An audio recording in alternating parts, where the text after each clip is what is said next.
มักไฟก็กระวนอีตุบประสานงานกัน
สบายเดียวเนาะ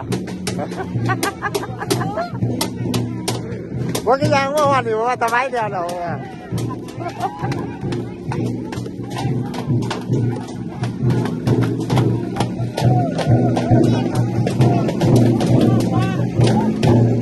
สัญญางูเขียว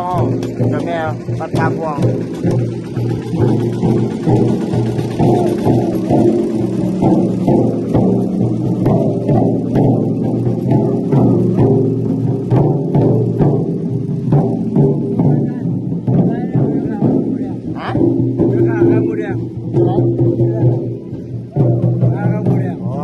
แรง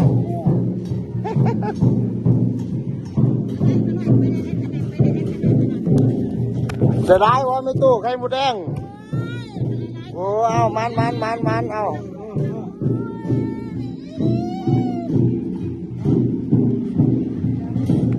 เป็นไงไข่หมูแดงไปกันเด้อพวกหอดซันปูตาสัมเดี๋ยวกลับก่อนไปนักขบวนใหญ่เพิ่นเนาะ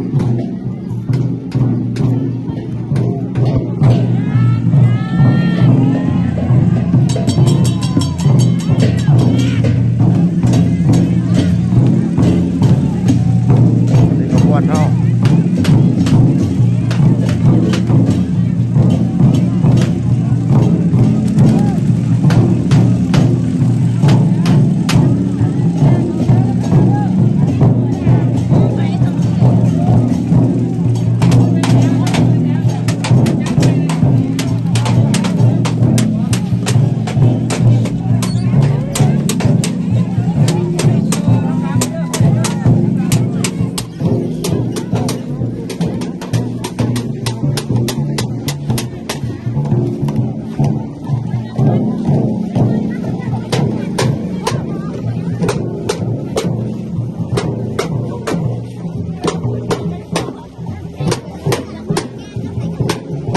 เขาบัดขึ้น